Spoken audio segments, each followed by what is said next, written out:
Assalamualaikum warahmatullahi wabarakatuh. Bismillahirrahmanirrahim. Wassalatu wassalamu ala Rasulillah Sayyidina Muhammad bin Abdillah wa ala alihi wa sahbihi wa man wala wa la hawla wa la quwwata illa billah, amma ba'd. Subhanak ilma lana illa ma 'allamtana innaka antal alimul hakim wa tub 'alaina innaka antat tawwabur rahim. Al-mukarramin wal mukarramat, para alim ulama, para asatidz, para kesepuhan, Bapak jamaah pengawasan wabil khusus jajaran ketua salam pengurus DKI Masjid, hadirin hadirat rahimakumullah.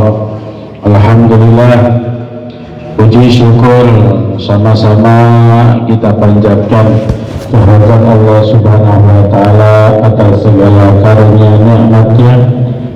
Salawat beserta mudah-mudahan senantiasa tercurahkan ke Nabi Agung paduka mulia baginda Nabi Muhammad sallallahu alaihi wasallam, kepada para keluarganya, para sahabatnya, tabi'in, itba'i tabi'in, sampai kepada kita, kepada anak cucu kita ila yaumil qiyamah.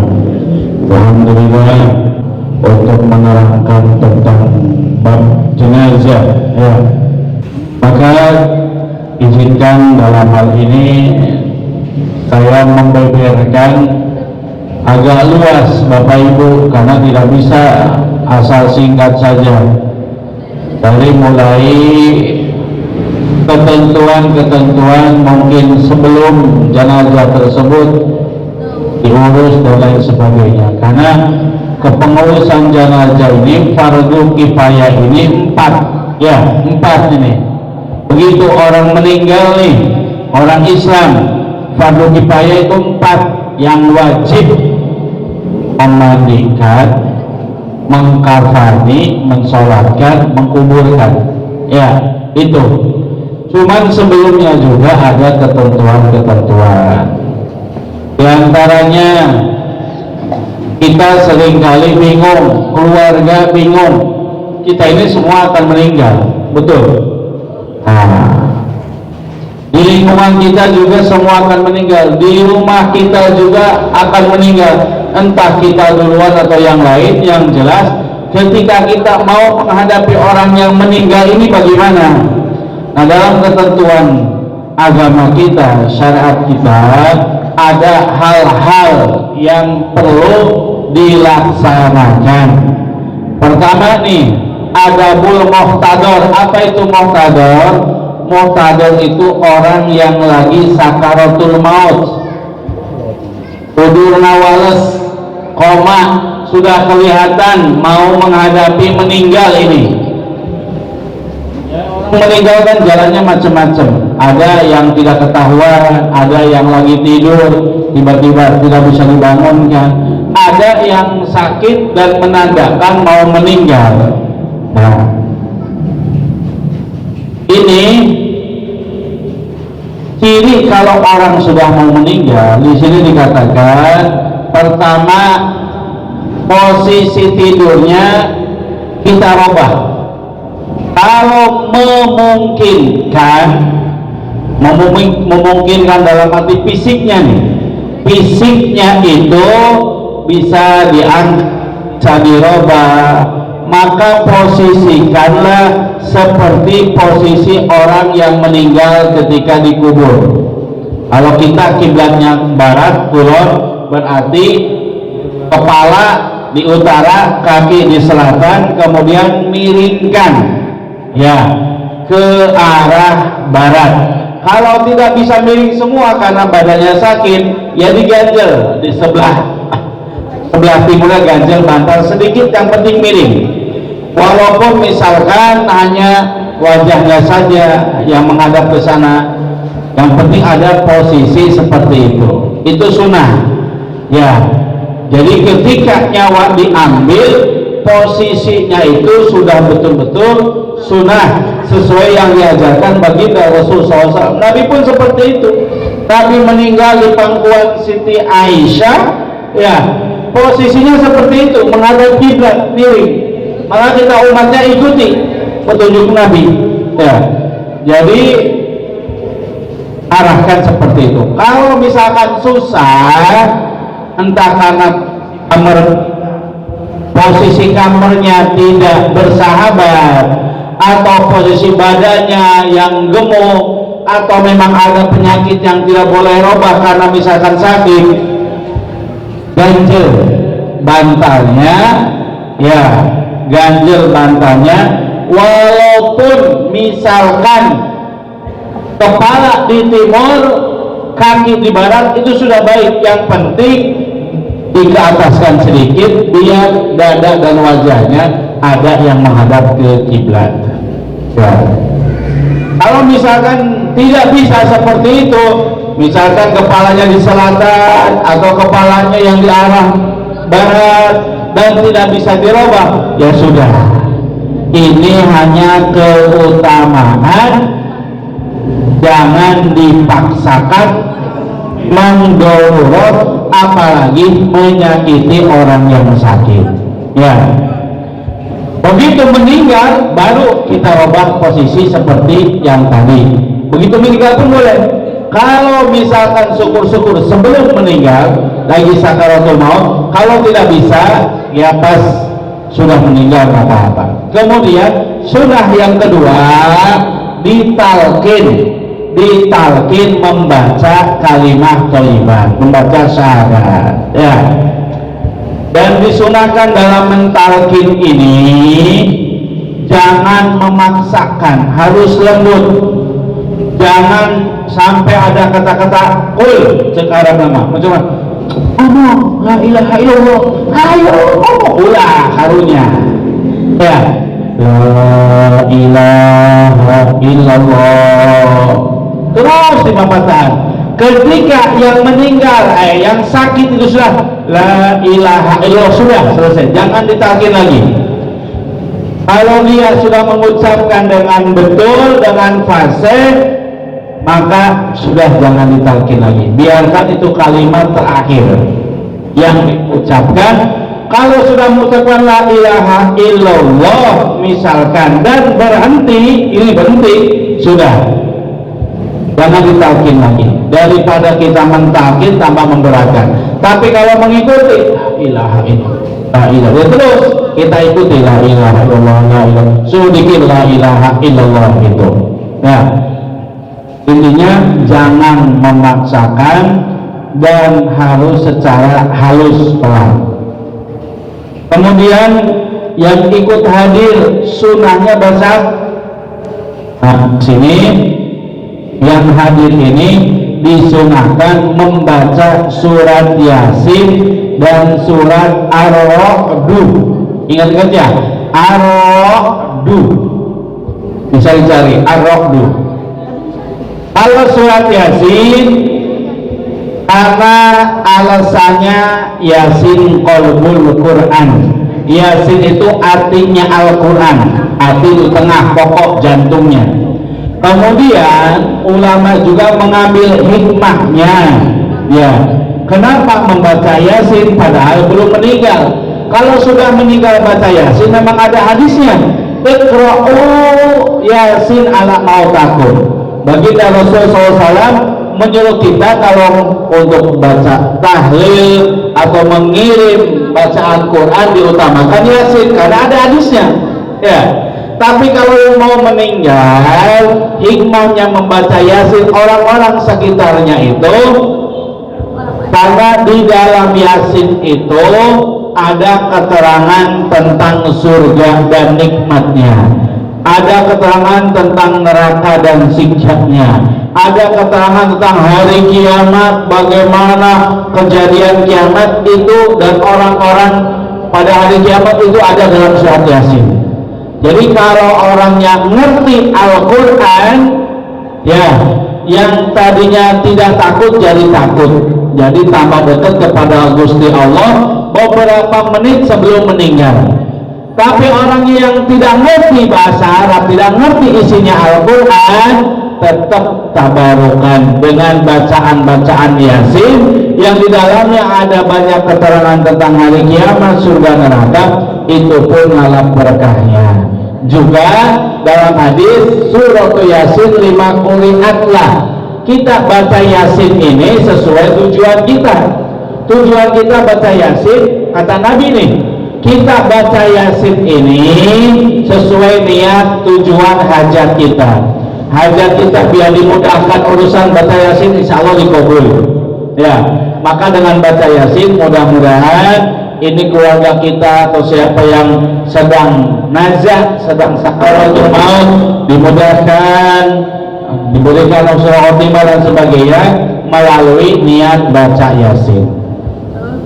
Kemudian surat Ar-Ra'd ada hadis, ada dalilnya, yang mana disebutkan dalilnya bahwasanya Rasul Shallallahu Alaihi Wasallam ya melalui riwayat Sayyidina Abdullah bin Jubair, innaha tuhawwinul khurujar ruh. Mau surat Ar-Ra'd itu untuk memudahkan keluarnya roh. Orang sokarunya ngap-ngapan sampai seharian sampai malam, ya kasihan itu, berat. Bacakan surat Ar-Ra'd, insya Allah tidak susah. Nah sekarang ada lagi hikmahnya selain dua surat ini.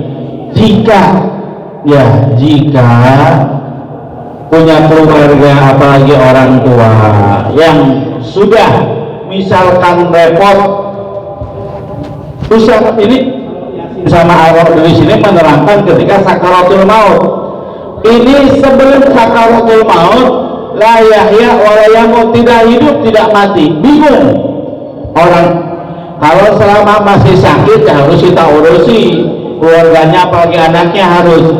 Ini sudah kebingungan ya antara hidup dan mati, dan kita merasa kasihan, minta yang terbaik.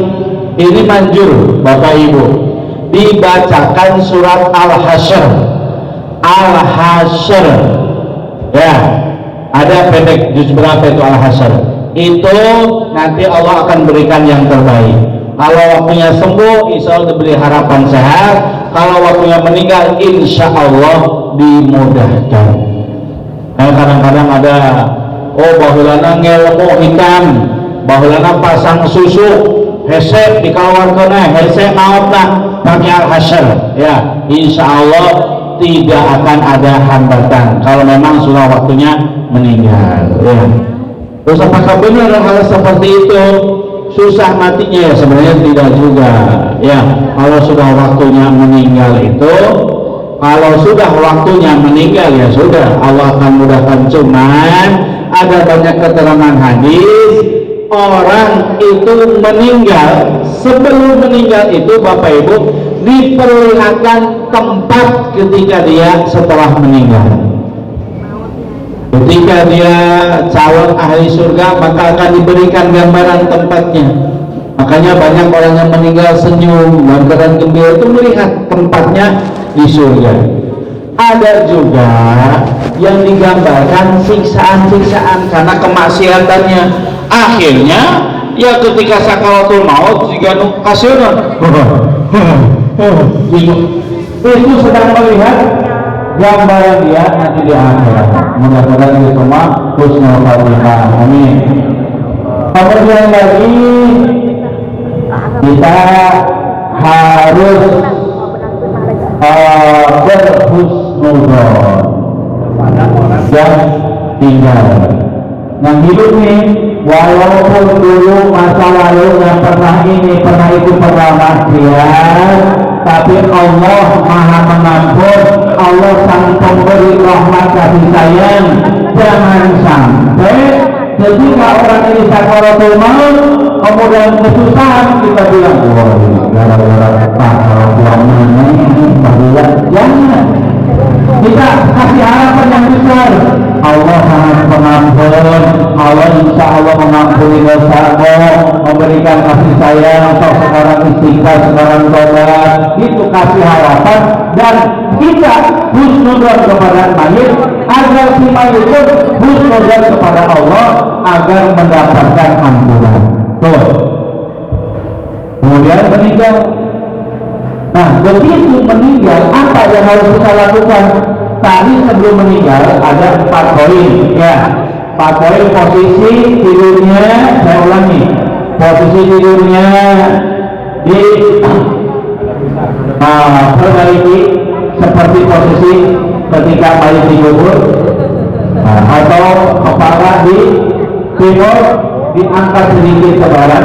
Kemudian kedua ditalqin mengucapkan la ilaha illallah, boleh gantian keluarganya atau orang lain. Yang ketiga, bahkan kalau disebutkan sunnahnya jangan sama keluarga. Mentalqin la ilaha illallah, kalau ada orang lain sunnahnya sama orang lain, jangan sama keluarga itu. Sebab apa? Ya baru mentalqin dari ciri kan mau benar, ya mau benar mengucapkannya, dan si mayit yang mau meninggal pun akan terbawa-bawa per akhirnya. Jadi lebih baik sama orang lain, dia betul pengucapannya. Itu kalau bisa dikondisikan. Yang ketiganya membaca surat Yasin dan Ar-Ra'd. Kalau misalkan ada beberapa orang dibagi, kamu Yasin, kamu Ra'd, kamu Yasin, kamu Ra'd, itu dibagi. Ya. Yang keempat, berhusnuzon kepada mayit agar si mayit berhusnuzon kepada Gusti Allah, dosa-dosa diampuni. Kemudian meninggal sebelum dimandikan. Meninggal nih sebelum dimandikan ada sunah-sunah yang diatur oleh syariat. Pertama, matanya pejamkan, diusap, ulasina ngaburileuh dibalik. Ya. Kedua, diikat pakai tali ya. Ini rahangnya, mulutnya. Bukan tradisi, sunnah. Kenapa? Karena kalau sudah meninggal kan mata bureuleuh, ieu salangap kan kelihatan jelek. Ya. Selain itu biar tidak ada sato-sato yang masuk, karena kalau sudah meninggal tidak bisa menolak sato yang masuk. Jadi diikat biar rapat. Ya. Kemudian lagi dilemaskan otot-ototnya, kaki-kakinya diposisikan seperti posisi orang yang meninggal. Ya, kalau perlu pakai minyak, nggak apa-apa pakai minyak. Pakai minyak, dilemaskan, nanti posisikan kan begini. Kakinya biasanya akan nekuk, dilurus-luruskan, dirapikan. Pakai minyak, jangan pakai las-lasan. Itu besi kalau las-lasan mah ya. Diluruskan, pakai minyak, diurus sedikit-sedikit. Apalagi yang baru meninggal itu masih bisa, belum terlalu mengeras. Kemudian dicopot bajunya, ya, diganti dengan samping atau baju yang ringan intinya. Karena baju-bajunya yang mungkin ketika meninggal itu berat, ya, atau ada jahitan-jahitannya itu repot, diguntingin. Kemudian diletakkan di ranjang, dikeataskan.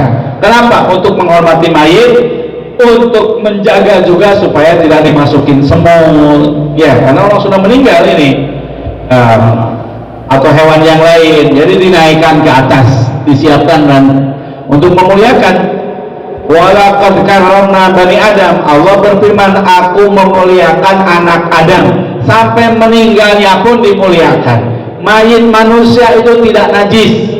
Semua mayit bangkai najis, kecuali bangkai ikan, bangkai belalang, dan bangkai manusia tidak najis. Kenapa bangkai manusia tidak najis? Untuk memuliakan manusia. Kemudian lagi seperti tadi, dihadapkan ke kiblat kalau posisinya belum pas. Seperti tadi, ya, posisi mayit yang dikubur. Kemudian lagi perutnya juga diikat perutnya biar tidak kembung. Ya, biar tidak kembung begitu meninggal tuh diikat. Kalau nggak ada ikatan, boleh ditindih dengan sesuatu yang berat. Ditindih oleh sesuatu yang berat itu boleh. Ya, tujuannya di sini untuk supaya ya tidak ada angin yang masuk, tidak kembung berarti. Ya, tidak kembung. Kalau misalkan diurusnya agak lama. Kemudian yang kedelapannya berdoa. sambil mengerjakan yang tadi itu jangan putus-putus mendoakan si mayit. Yang kesembilan, ya segera tanggungannya diselesaikan.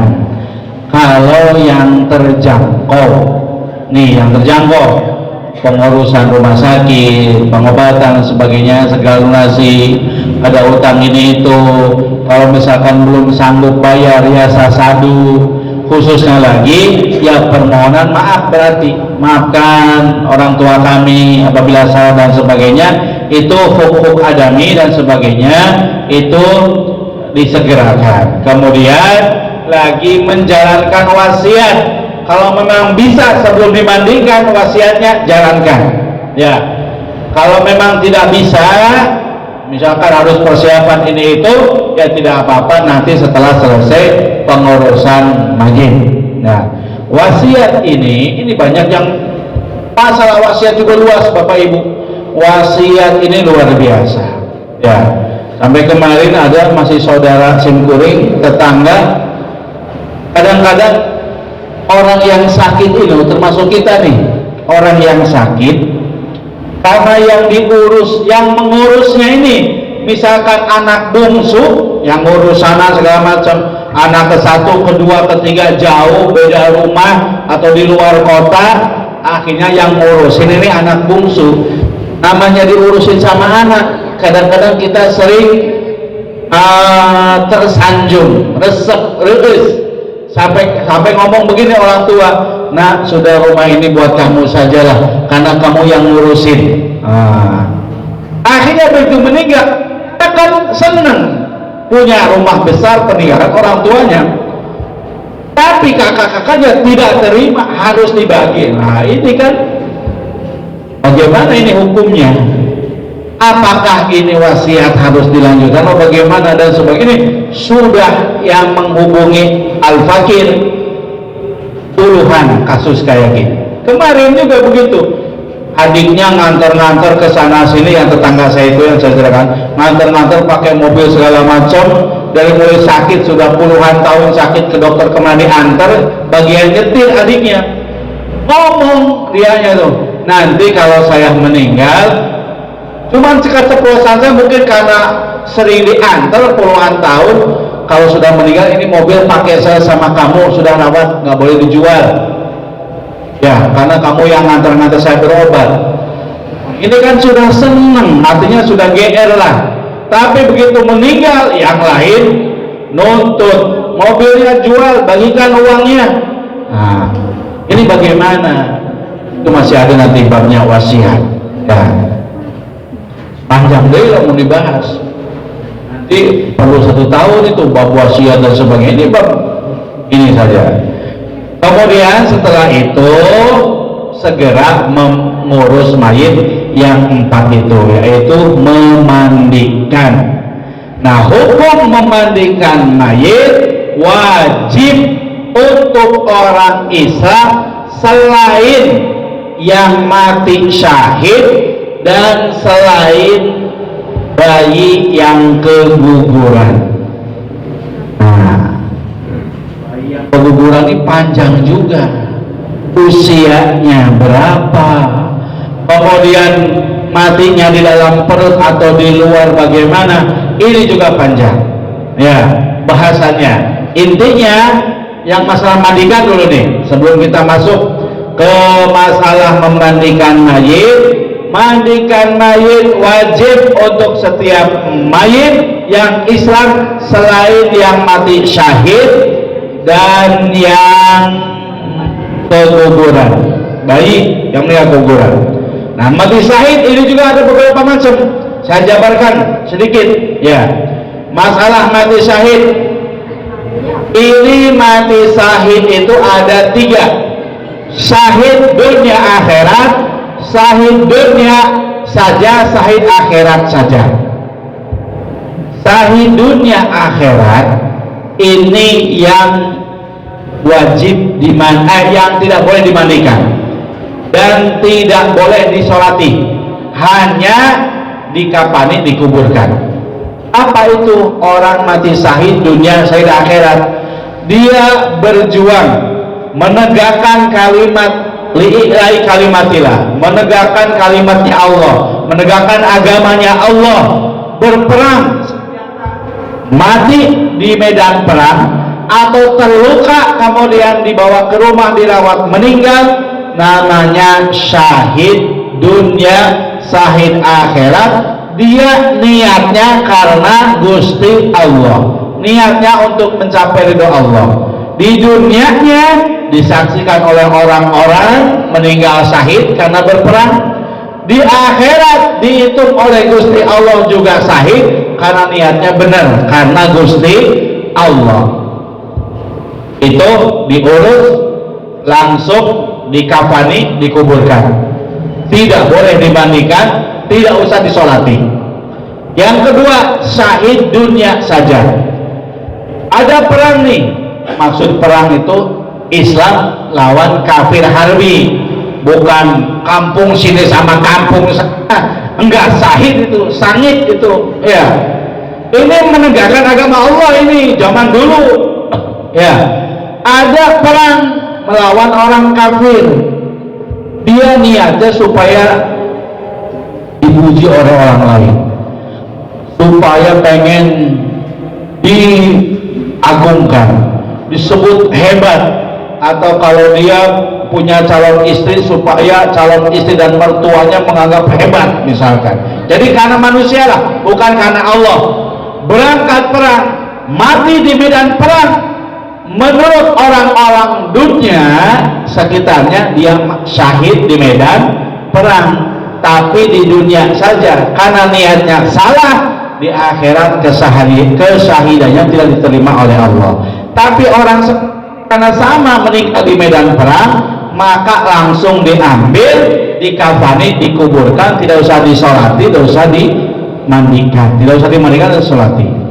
Itu dua syahid tidak usah dimandikan.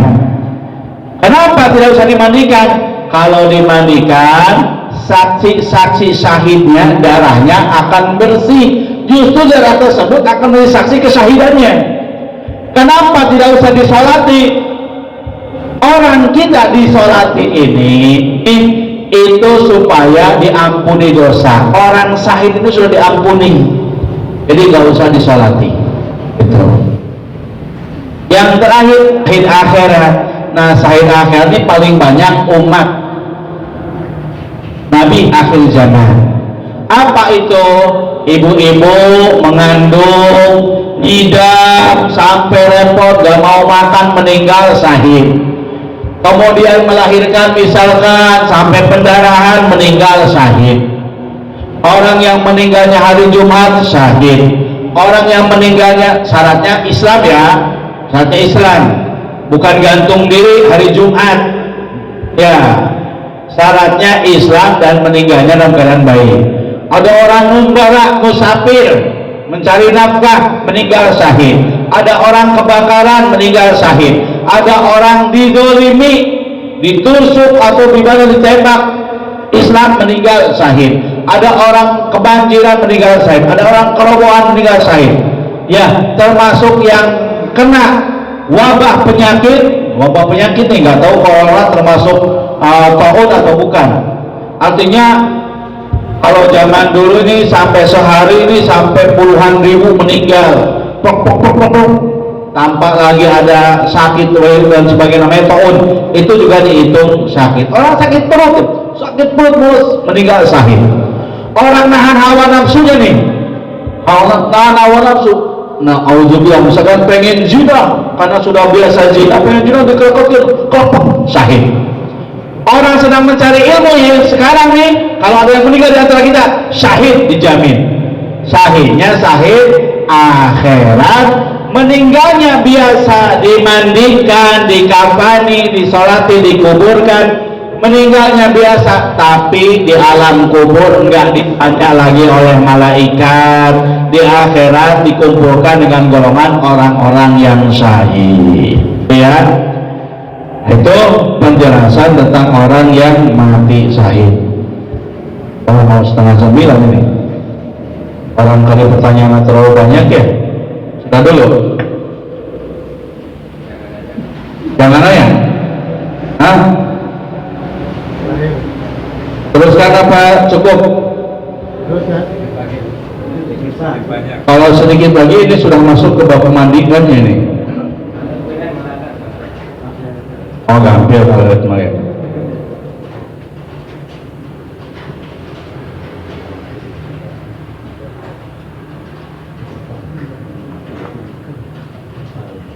Kemudian teruskan yang tadi saja, bagian yang keguguran. Keguguran itu apa? Yang tidak dimandikan kan nih? Yang tidak dimandikan itu bayi yang keluar dari perut ibunya sebelum sempurnanya bulan minimal. Sebelum sempurnanya bulan minimal. Bulan minimal kelahiran itu 6 bulan. Walaupun di kita disebut prematur, tapi kalau ada bayi 6 bulan lahir itu sudah sempurna semuanya jasadnya, dan itu layak hidup, insya Allah sehat hidup 6 bulan itu ya. Nah, kalau sebelum 6 bulan ini maka hukumnya berbeda pendapat antar ulama. Di antaranya ya ada 3 macam nih. Maksudnya hukumnya diperinci ada 3 macam. Jika begitu keluar sebelum sempurna 6 bulan itu ada tanda-tanda kehidupan di luar rahimnya. Begitu borojol ada tanda kehidupan, entah gerak-gerak atau mengeluarkan suara ya, maka hukumnya seperti hukum orang yang besar. Kalau begitu borojol keluar ada gerak-gerak atau ngek, sudah gitu saya meninggal, maka hukumnya seperti orang besar, artinya dimandikan, dikafani, disolatkan, dikuburkan. Kalau ada suara, pernah hidup di alam dunia ya. Ini yang sebelum sempurna 6 bulan ini. Kemudian yang kedua, kalau tidak ada tanda-tanda kehidupan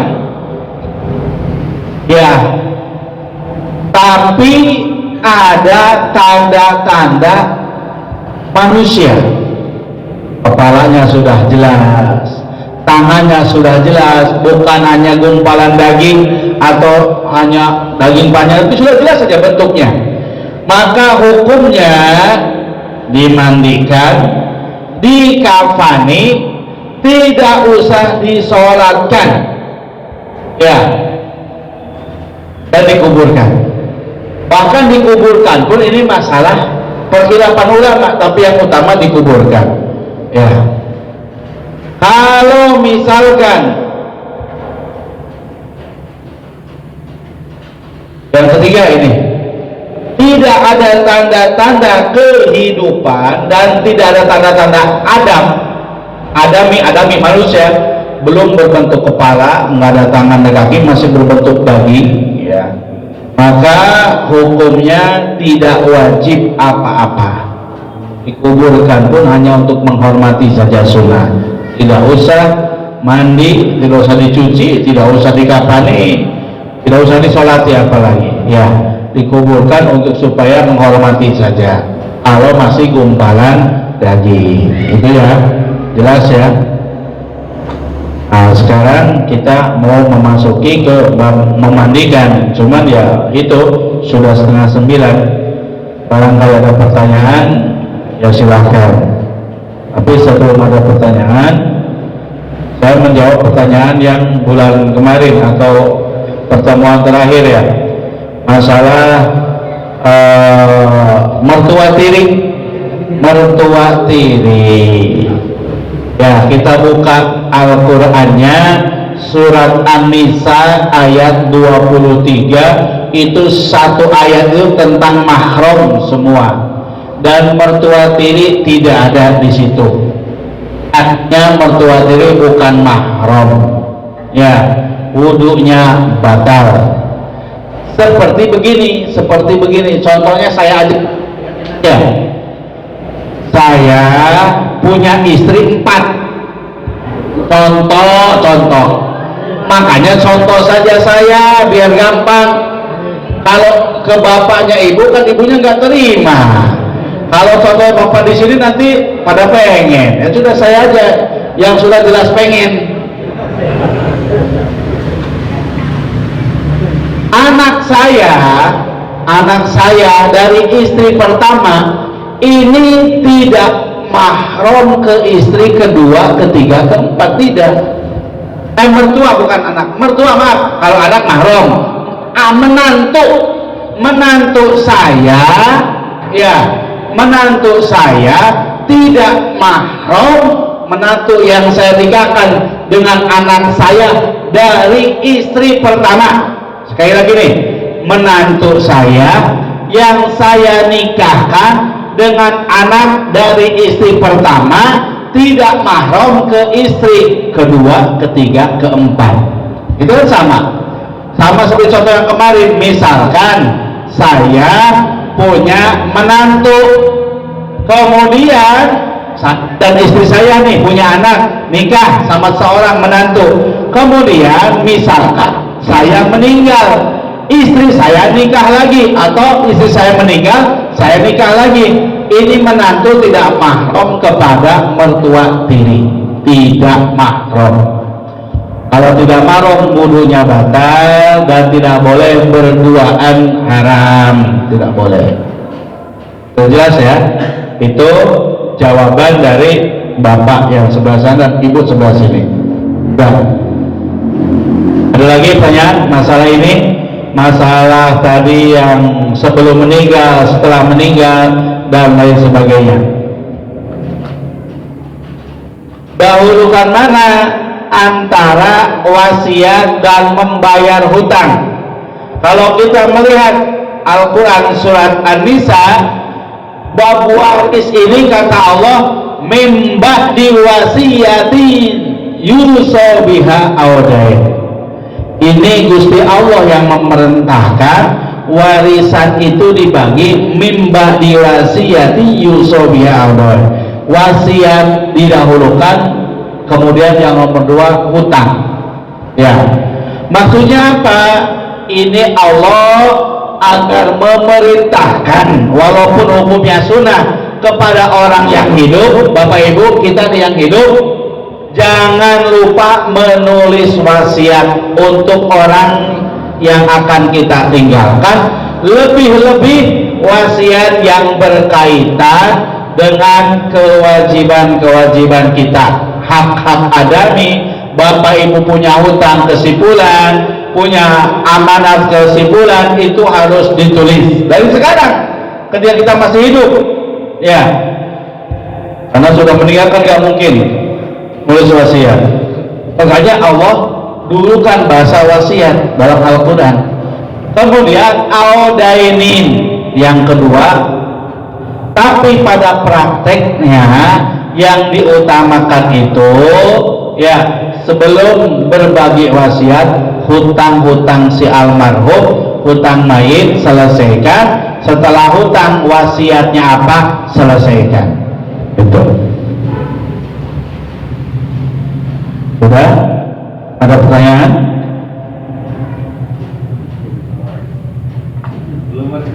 Oh, masih jauh waris.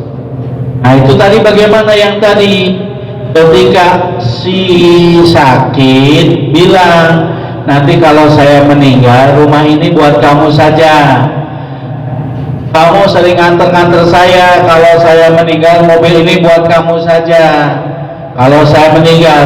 Itu jadinya wasiat, ya. Walaupun tidak ada kata-kata wasiat, saya berwasiat, walaupun tidak memakai kata saya berwasiat, tapi kalau bahasanya setelah meninggal, itu wasiat, ya. Apakah harus dilaksanakan? Lihat dulu. Nah, ini makanya saya bilang panjang.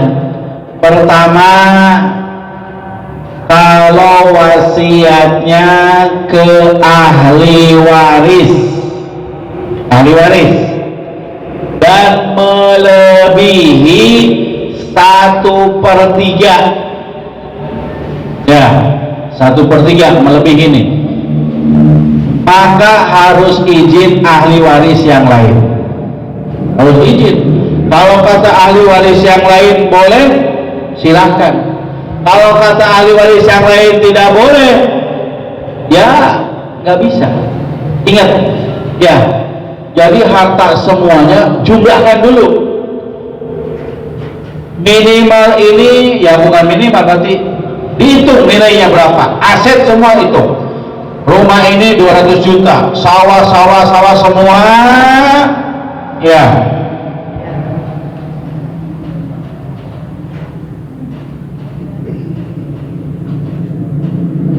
Jumlahkan. Kemudian rumah ini nilainya berapa? Kalau melebihi 1/3, izin. Kalau tidak sampai 1/3, silahkan untuk ke ahli waris. Kalau keluar ahli waris, bagaimana? Kalau keluar ahli waris tidak usah izin, harus ya silahkan dituruti.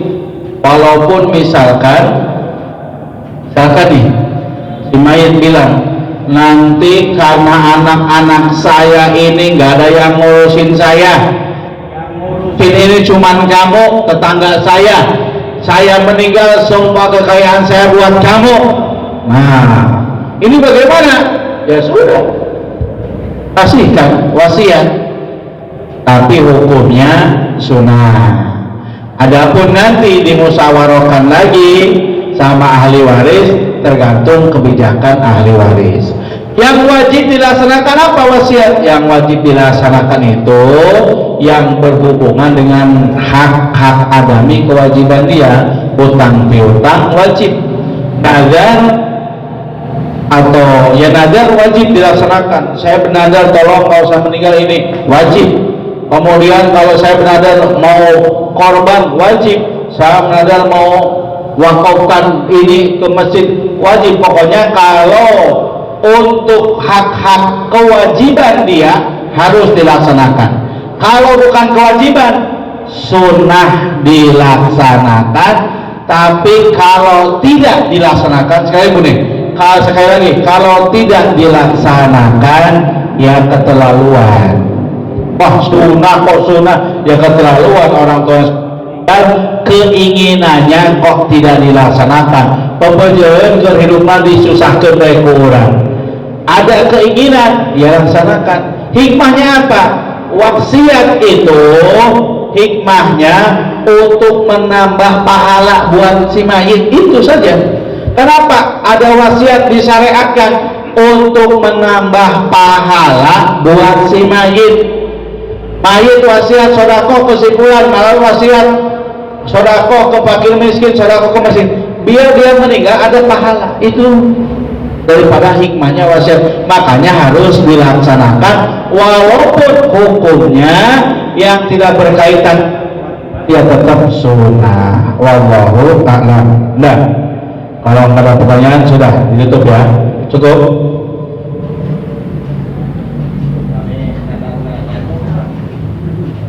Madana nyantung zaman akan maut. Terasiat ku anak nanya, itu modus anak nah yang nyantung.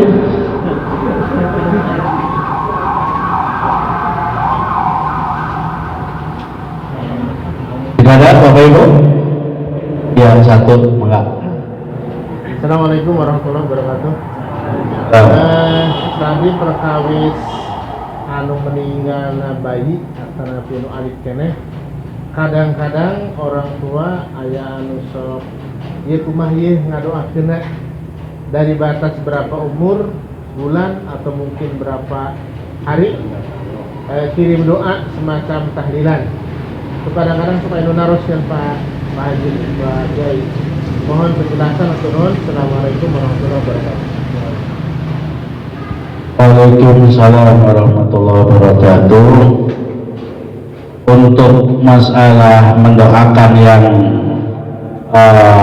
bayi, ya, anak di bawah umur balik, baik laki-laki maupun perempuan, itu tabungan buat ayah ibunya dan belum punya tuntutan dosa. Di bawah balik, ciri-ciri balik sudah saya sebutkan dulu ya. Nah, bagaimana mendoakannya? Walaupun anak yang keguguran tetap jadi tabungan, Pak.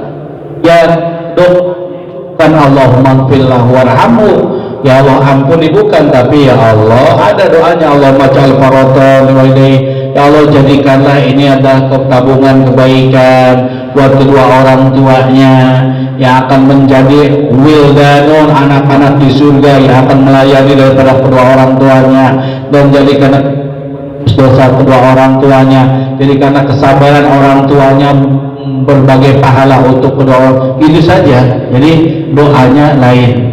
Tetap mau tahlilan boleh ya, tahlilan mangga, tahlilan diperbolehkan ya, tapi nanti si imamnya, si kiainya berdoanya seperti itu, bukan untuk mendoakan si mayit, tapi justru si mayit ini agar menjadi tabungan buat orang tua biar diterima oleh Allah, dan mendoakan kesabaran orang tuanya yang ditinggalkan.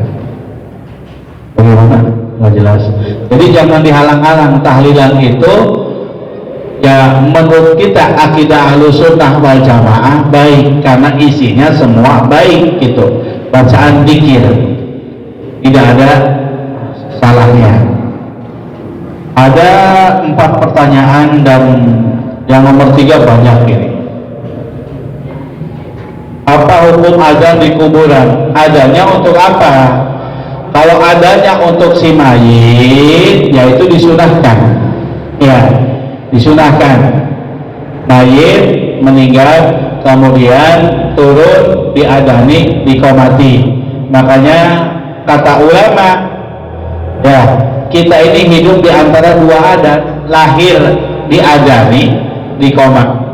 Tinggal di hari itu sudah hanya beberapa saat saja kita hidup ini, hanya di antara 2 adan pas lahir dan adan pas meninggal. Tak ujung adan gogorowokan di kuburan tanpa sebab, ya tidak baik ya, bukan salah, tidak baik, apalagi bukan waktunya sholat. Hukum di kuburan. Yang nomor 2, apa hukum mengiringi jenazah sambil bertahlil? Ini zaman dulu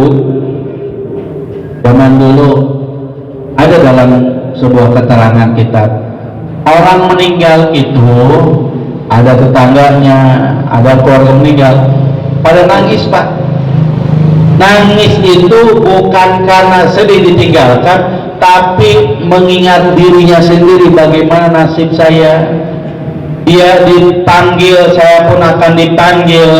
Dia sekarang banyak yang mendoakan, bagaimana nasib saya. Jadi mengiringi jenazah itu sambil merenungi bagaimana nasib saya. Sekarang iringi jenazah sambil ngerokok, ngobrol, cekakak cekikik. Ya, kemudian kalau diisi tahlil, berzikir untuk dirinya sendiri, ya bagus, mengingat Gusti Allah. Gitu loh. Jadi kalau nanya bagaimana, wah itu bid'ah, yang namanya zikir, ya tidak ada bid'ah. Qiyaman wa qu'udan wa ala junubihim, Gusti Allah jelaskan dalam Al-Quran, zikir itu dianjurkan ketika berdiri, ketika duduk, bahkan ketika berbaring, disunahkan untuk berzikir, dan itu ciri-ciri orang yang beriman dalam Al-Quran. Ketika kita mengiringi jenazah harusnya bertafakur. Ya, kata Sayyidina Ali, cukup kematian itu sebagai nasihat buat kita. Saya nih ngomong panjang lebar sampai 1 jam, ini lebih manjur nasihat seorang yang mati, selesai sudah. Kalau kita mikir melihat orang mati, semua harusnya pada ke masjid, karena kita pun akan mati, gitu kan?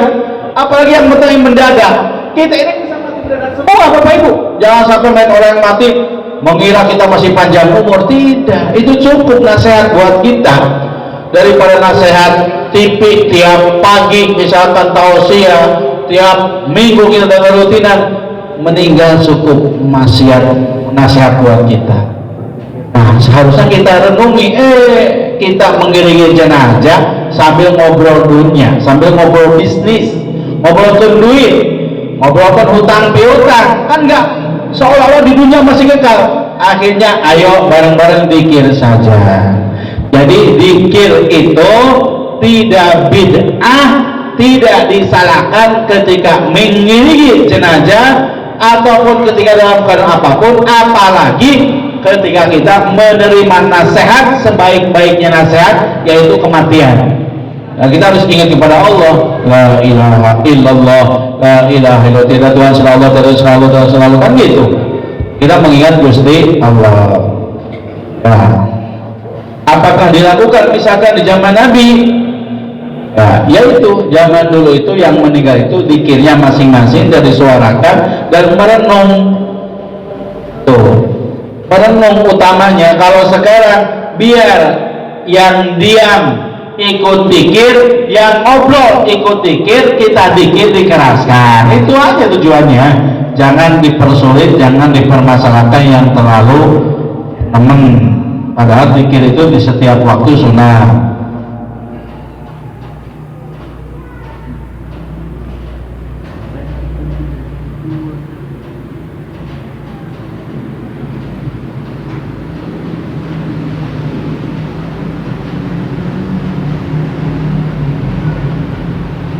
Apa hukum mentalkin orang yang sudah dikubur? Ya, hukumnya sunnah juga. Ya, hukumnya sunnah. Ya, walaupun hadisnya ini tidak kuat, maaf, tapi hikmahnya untuk mengingatkan juga orang yang hidup. Ya, sebenarnya, maaf, sebenarnya bisa menjawab atau tidaknya di alam kubur tergantung amalnya, betul ya, sepakat ya. Ya, cuman ini untuk mengingatkan orang yang hidup, buka biar lancet, apalagi ke keluarganya yang sedang sedih. Kemudian ditalkin, siapa Tuhanmu? Tuhanku Allah. Sampai rumah teringat Tuhanku Allah, jadi tambah rajin. Nggak gitu. Apa kita mau Al-Quran? Jangan hanya Al-Quran, sampai rumah diamalkan Al-Qurannya. Itu karena tadi itu kematian adalah sebaik-baiknya nasihat. Kemudian terakhir, bagaimana bertakziah sesuai sunnah. Bertakziah sesuai sunnah itu 1 hari, 2 hari, 3 hari, ya, ya, karena masih dalam suasana tergabung. Kalau 4 hari ke sana, ya, sebenarnya menurut hukum asal, ini hukum asal, sudah tidak sunnah takziah kalau membuat duka ahli waris, keluarga berlarut-larut, datang deh kasuar-suar, datang deh kasuar-suar, seperti itu tidak sunnah. Ya, jadi dikasih waktu 3 hari untuk mengucapkan bela sungkawa, hukum asal. Tapi misalkan baru datang dari jauh, atau baru sempat, atau baru dengar kabar, ini saya kalau tidak takziah goreng ya, nggak mamang urang. Walaupun meninggalnya sudah seminggu, kasihan bibi ini nunggu-nunggu. Bertakziahlah, akan membuat dia senang, ya alhamdulillah, nggak apa-apa. Nanti hukumnya pindah, idkharus surur, menggembirakan hati, itu juga dianjurkan. Sudah bukan takziah lagi, takziah 5 kali sampai 3 hari. Tapi kalau kita datang justru menggembirakan, menghilangkan bebannya, nanti kita ada tambahan pahala, idkharus surur, menghilangkan kesusahan, menyenangkan hati. Nah, mamamu sudah meninggal, iya, saya melihat kamu seperti mamamu saya terhibur, ya alhamdulillah, berarti kan ada tambahan ini. Cuman kemudian apa, bagaimana tata caranya bertakziah? Bertakziah itu yang pokok adalah dua, Bapak Ibu ingat, takziah itu dua. Satu, mendoakan si mayit. Dua, membuat sabar tabah tegar yang ditinggalkan. Itu dengan ucapan, dengan doa. Bila perlu sekarang usulnya dengan uang, ya silahkan, yang penting ada ketabahan, ada unsur penambahnya. Jika kakak meninggal langsung kawin deui ira. Nah, namun bapak nasrul ayat calon, nah berarti itu membuat ketabahan halus. Ya itu mah prosesif sendiri saja. Intinya itu takziah itu dua, ucapkan doa untuk si mayit dan ucapkan ketabahan buat ahli waris atau keluarga yang ditinggalkan. Itu takziah yang disunahkan. Ya, ada lagi? Selesai? Alhamdulillahirrahmanirrahim. Insya Allah pokoknya satu pertemuan lah, mudah-mudahan selesai. Satu pertemuan saya memandikan, mengkapani, mensolati, menggugurkan. Kalau sudah selesai, nanti kita kembali ke bab bersuci wudhu. Ya, nanti siap-siap ya bapak atau ibu praktek mau dikapani, silahkan. Jadi ya boleh masuk atau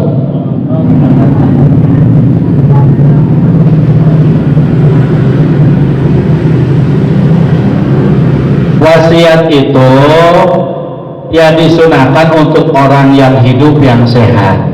Apakah ada waktu jenjang? Tidak ada, kecuali kalau wasiatnya itu sudah kadaluarsa. Kalau wasiatnya sudah kadaluarsa ya dirubah. Misalkan saya nulis, saya punya hutang ke tetangga, kalau saya meninggal hutang saya ini kepada si ini. Kemudian tahun berikutnya kita sehat walafiat, sudah dilunasi, ya ganti wasiatnya, ya. Atau saya wakafkan, kalau saya meninggal ini buat bangun madrasah.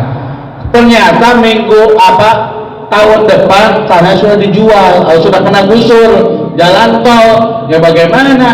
Ya ganti lagi, tulis lagi, itu saja. Kalau waktunya tidak ada, ya tidak ada.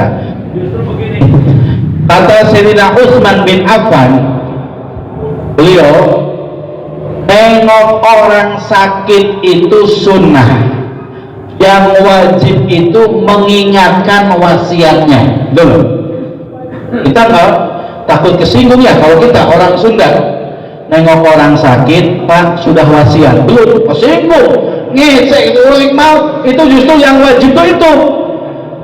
Nengok orang sakit itu sunnah hukumnya, mengingatkan wasiat wajib kan?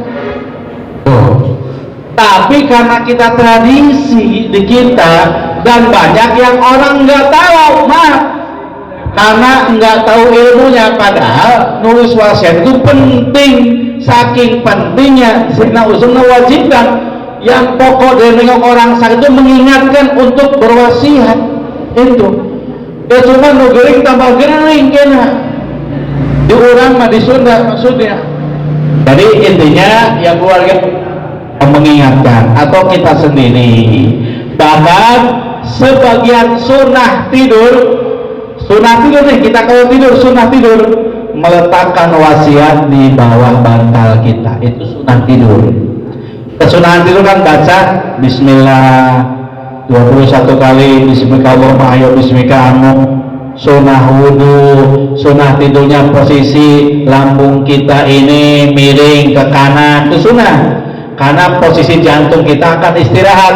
Kalau Bapak Ibu tidurnya jantung kita ini akan menggantung atau akan ketekan, ya. Jadi mompaknya lebih cepat, makanya hati-hati, takutnya tidak lancar akhirnya stroke. Jadi sunnah Nabi itu sudah bagus, dan termasuk sunnahnya lagi, tiap kita tidur tulis wasiat lempit di belakang, di bawah bantal.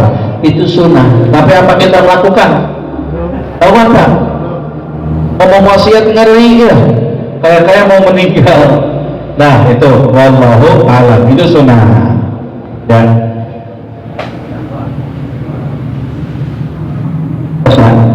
Bismillahirrahmanirrahim. Sallallahu alaihi Muhammad wa ala sayyidina Muhammad wa sallim radhiyallahu anhu ajma'in. Alhamdulillahi rabbil alamin hamdan wa fil alamin mazidah. Ya rabbana lakal hamd rabbana taqabbal minna innaka antas samiul alim waghfir lana wa liwalidina warhamhum kama rabbawna shighara tub alaina innaka antat tawwabur rahim. اللهم ثبت إيماننا ونور قلوبنا وبارك لنا فيما أعطيتنا وسلمنا في الدنيا والآخرة. اللهم اغفرنا بحلالك عن حرامك واغفرنا بفضلك عن عشوائك. اللهم إنا نسألك زيادة في الدين وبركة في العمر وصحة في الجسد وسعة في الرزق وتوبة قبل الموت وشهادة موفق بعد الموت وعفو الحساب ومن من أشبه ونسبة إلى الجنة وارزقنا النظر إلى وجهك يا رب العالمين. ربنا هب لنا من أزواجنا وذرياتنا قرة أعين واجعلنا متقين إماما. ربنا آتنا في الدنيا حسنة وفي الآخرة حسنة وقنا عذاب النار. وصلى الله على سيدنا محمد وسلم. سبحان ربك رب العزة عما يصفون وسلام على المرسلين والحمد لله رب العالمين. بسم الفاتحة.